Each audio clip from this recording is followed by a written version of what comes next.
Stop. Do not look away. What you are seeing is not a painting. It is a monolithic rock rising 600 feet straight out of the dense jungles of Sri Lanka. This is Sigiriya. The mainstream historians, the ones who write the textbooks, want you to believe this is just the Lion Rock, a simple fortress built by a frightened human king named Kashyapa in the 5th century. They tell you he built it to hide from his brother. They are lying. Tonight, on The Obscured Past, we are not just telling a story. We are reopening a cold case file that is thousands of years old.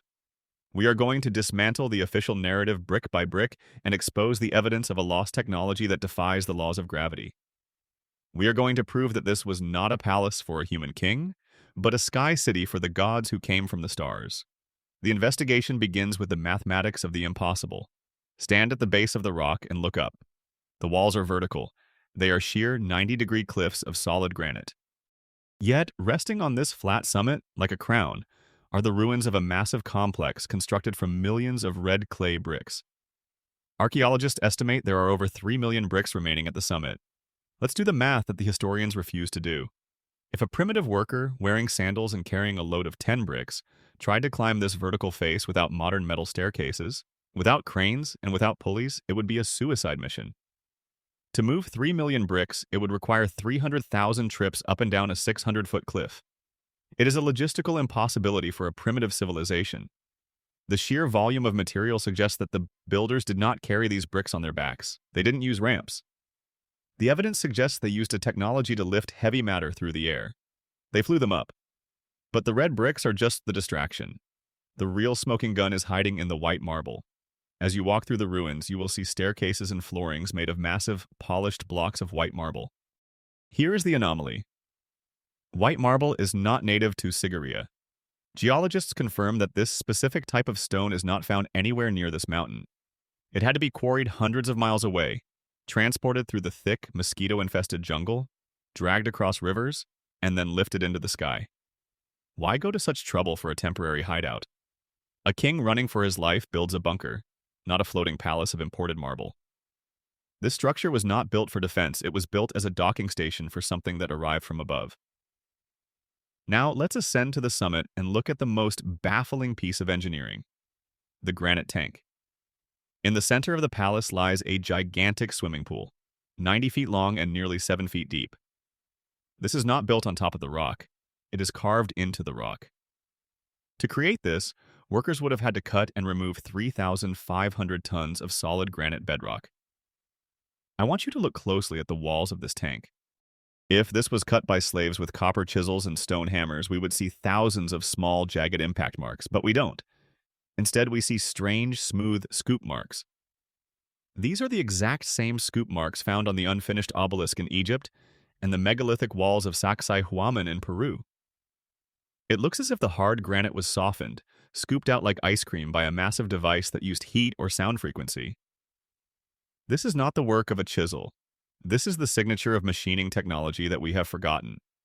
And the technology doesn't stop at stone cutting. This tank is fed by a hydraulic system that is nothing short of a miracle. The underground pipe network uses pressure principles to force water up the rock and feed the fountains in the gardens below. Even today, 1,500 years later, when the rainy season comes, these ancient fountains still spray water. A human king in the 5th century did not invent hydraulic pressure pumps that rival modern engineering. He simply found them, repaired them, and claimed them as his own. But who was the original architect? The answer is guarding the entrance. The official story calls this Lion Rock because of the 2 massive paws flanking the main staircase.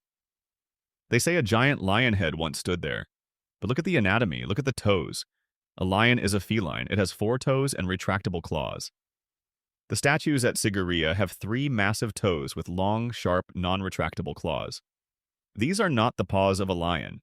They are the claws of a reptile, a bipedal reptilian humanoid. This brings us to the forbidden history that makes the establishment tremble. The ancient Hindu epic, the Ramayana, tells us exactly who ruled this land. It was not Kashyapa. It was Ravana. The texts describe Ravana as the demon king of the Lanka Empire, but they don't describe him as a man. They describe him as a hybrid, a blue-skinned being with 10 heads, possessing knowledge of weapons that could destroy entire cities. The texts say Ravana belonged to a race called the Naga. In Sanskrit, Naga means serpent. He was of the reptilian bloodline. The legends are very specific about Ravana's transportation. He did not ride a horse, he did not walk. He piloted a Vimana. The ancient Sanskrit texts describe the Vimana as a celestial chariot that could fly into the clouds, hover in midair, and make a noise like thunder. Now, put the pieces together. You have a flat-topped rock that is impossible to climb. You have millions of bricks and imported marble lifted to the summit. You have a hydraulic system that defies the time period. And you have a legend of a reptilian king who owned a flying machine. Sigiriya is not a fortress, it is a prehistoric spaceport. The flat plateau is a landing pad for the Vimanas. The palace was the terminal. The pool was the cooling mechanism for the craft. If you look around the world, Sigiriya is not alone. In Peru, Machu Picchu sits on a high mountain peak constructed with the same granite scoop marks.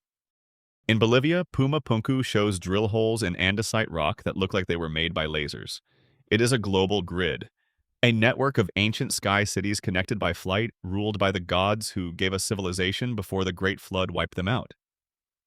The establishment has built a wall around the truth. They put up signs saying Lion Rock to make you stop asking questions. They want you to believe that our ancestors were primitive savages. But the stone itself is speaking to us. The scoop marks on the granite are the fingerprints of the builders. The three-toed claws are their signature.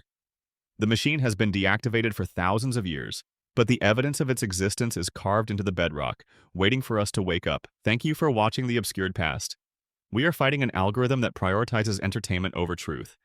If you believe that human history is worth fighting for, please destroy the subscribe button and turn on notifications right now. It is the only way we can continue this investigation. Now, I have a question for you, and I want to see your theories in the comments below. Do you think the three-toed claws prove that an ancient reptilian race once ruled over humanity, or is there another explanation that science is missing? Let's discuss it in the comments. Until next time, stay curious and keep questioning the narrative.